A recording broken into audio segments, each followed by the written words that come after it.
In the dense jungles of the Philippines, the Second World War did not end in 1945. While nations rebuilt and soldiers went home, one Japanese officer stayed behind, rifle cleaned, uniform pressed, mission intact. For 29 years, he fought a war no one else was fighting.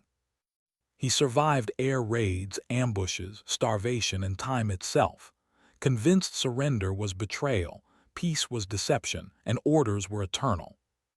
This is not just a story of loyalty or madness. It is the story of how war can outlive the war itself, inside the mind of a single man. Imperial Japan in 1944 was a nation fighting the slow realization of defeat. Across the Pacific, the perimeter built through years of conquest was collapsing under relentless American pressure. The Imperial Japanese Navy had been shattered at Midway and the Philippine Sea. Airfields burned. Supply lines were severed. Yet in Tokyo, the language of surrender did not exist. The war was framed not as a campaign that could be lost, but as a sacred struggle to be endured to the end. At the heart of this belief system was a militarized interpretation of Bushidō, the way of the warrior. Within the Imperial Japanese Army, surrender was not merely failure, it was moral disgrace. Death in service to the emperor was held as the highest form of loyalty.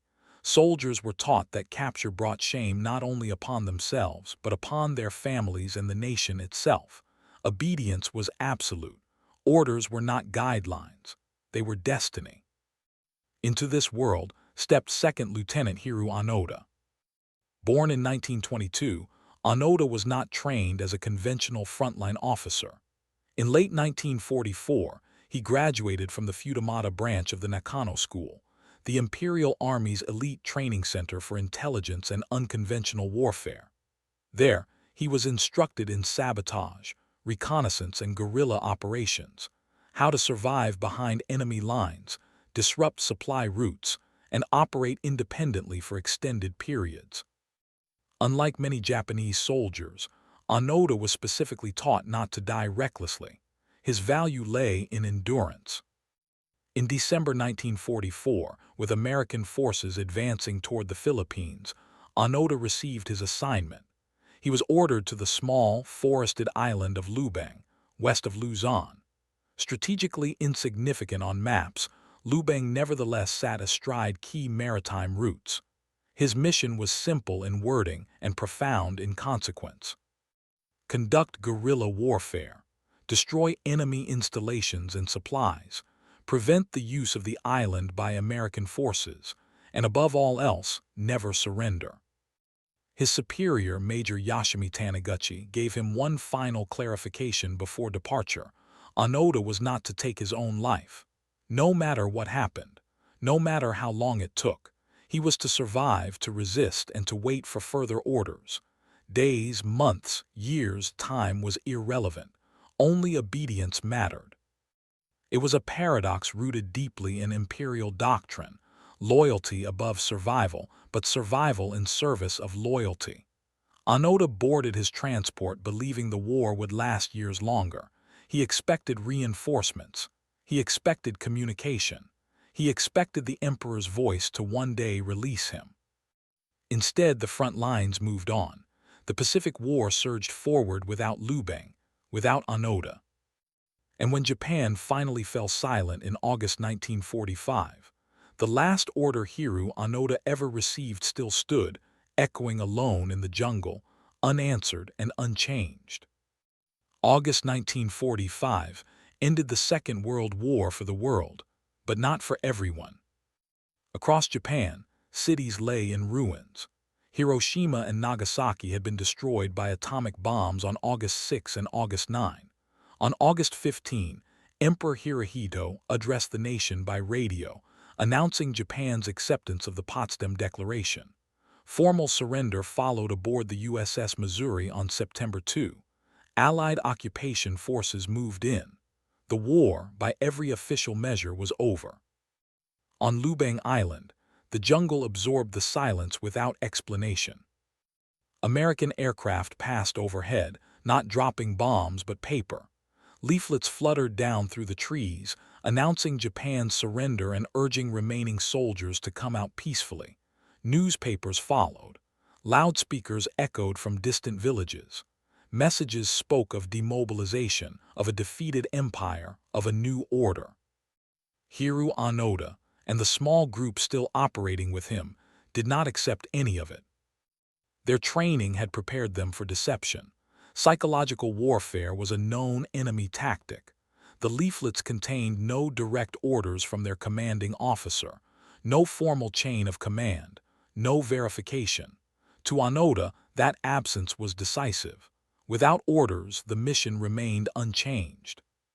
The group fractured under pressure. In 1949, Private Yuichi Akatsu slipped away alone. Months later, in March 1950, he surrendered to Philippine authorities. His survival should have been proof. Instead, to those still hiding, it reinforced suspicion. If Akatsu had spoken, it was under coercion. If Japan had surrendered, why were they still being hunted? Skirmishes followed. Firefights with Filipino police patrols broke out during encounters over rice stores and livestock. In May 1954, Corporal Shoichi Shimada was killed in a clash on the beach, shot during an exchange with a local search party. The jungle closed ranks again, leaving fewer voices, fewer witnesses, fewer doubts allowed.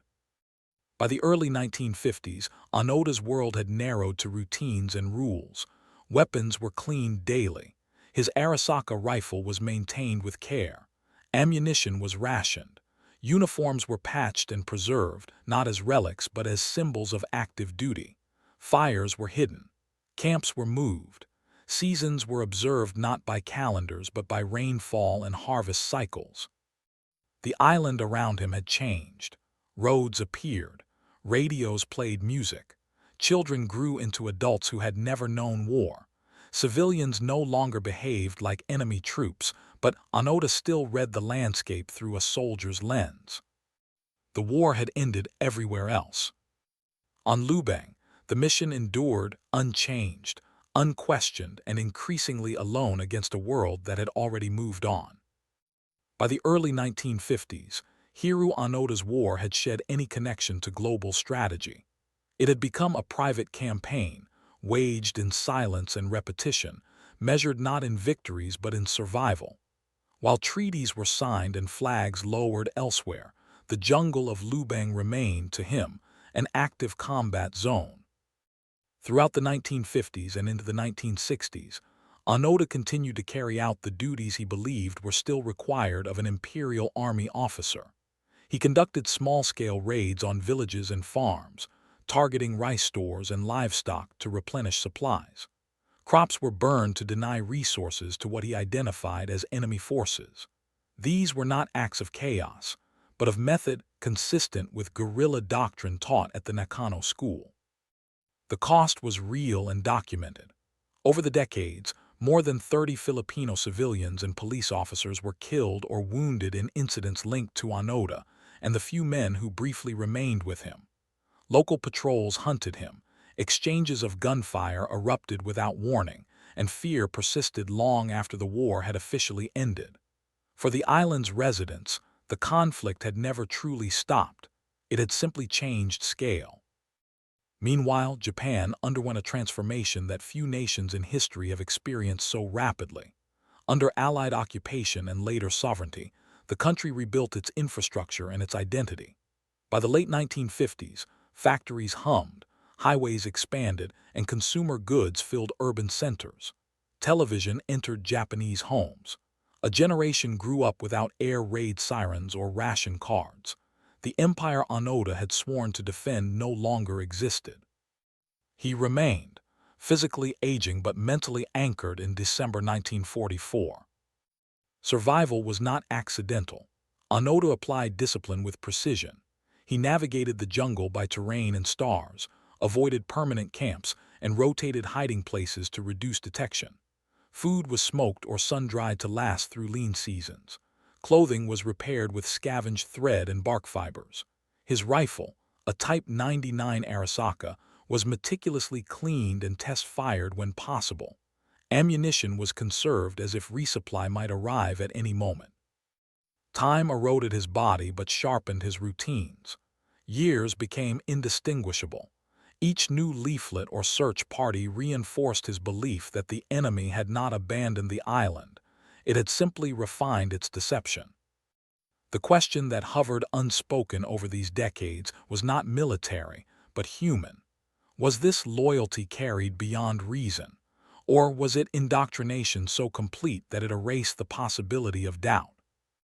Onoda did not ask himself that question. Soldiers followed orders, officers endured. And then, after nearly 30 years, something unprecedented happened. The outside world did not send troops. It sent a messenger.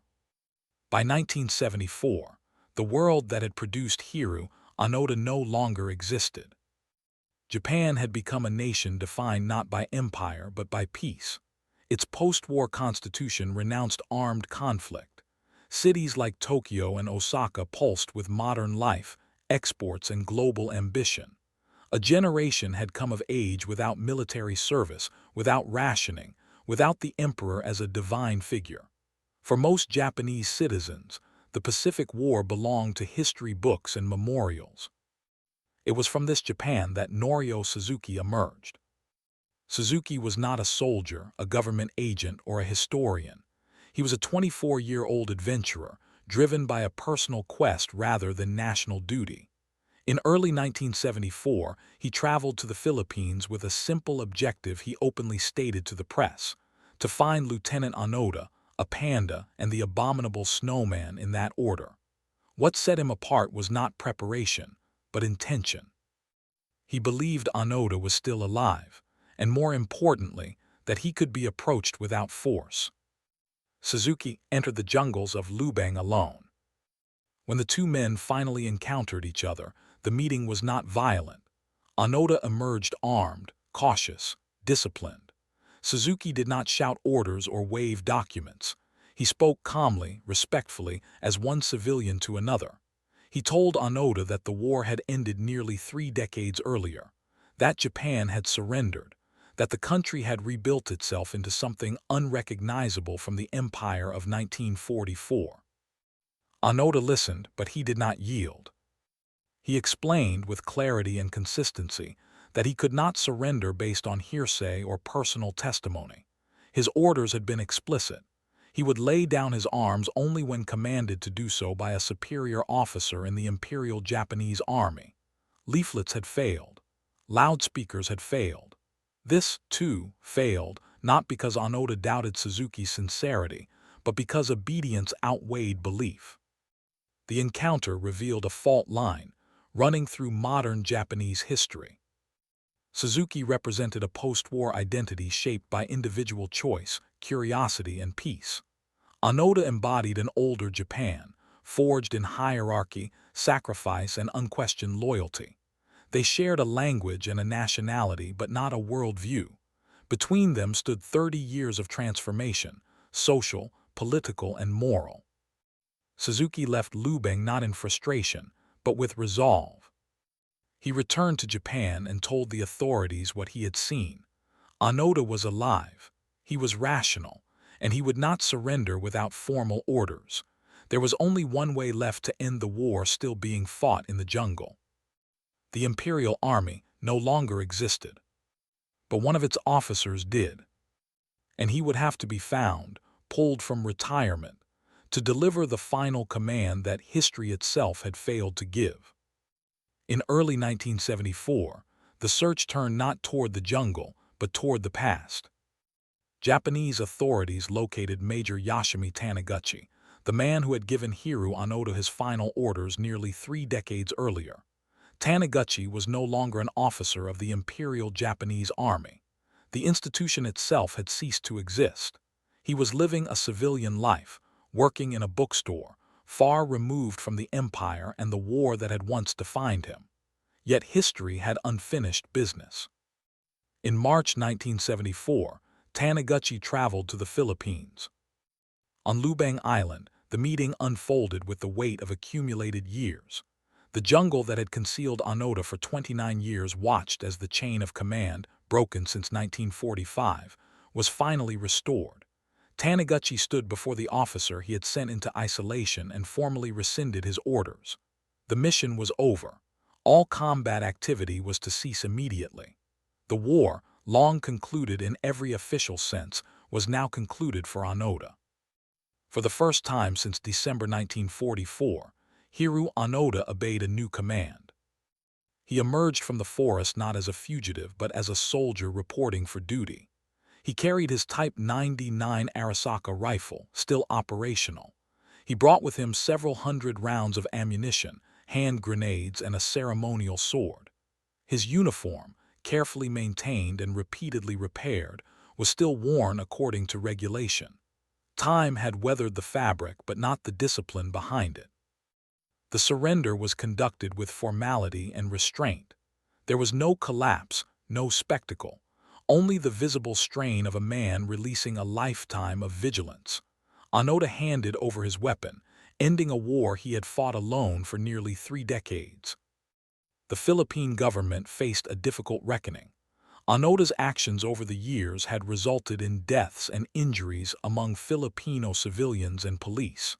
Yet his belief, however tragic in its consequences, had been unwavering. President Ferdinand Marcos granted him a full pardon, recognizing that Onoda had acted under the conviction that he was still at war. The emotional impact was profound and contradictory. There was relief at survival, grief for comrades lost and decades irretrievably gone, shock at a world transformed beyond recognition. The war that had structured Onoda's identity had ended not with a battle or a treaty, but with a sentence spoken by a man pulled from retirement. In that moment, 29 years of tension dissolved. But surrender did not erase the past. It only opened the door to a far more difficult campaign, learning how to live in peace after a lifetime defined by war. Hiroo Onoda returned to Japan in 1974 as a man out of time. The country that greeted him bore almost no resemblance to the one he had left as a young officer in 1944. Neon lights replaced blackout curtains. Bullet trains crossed landscapes once scarred by firebombing. A pacifist constitution defined the nation's identity. For the Japanese public, Onoda's return was not merely a curiosity.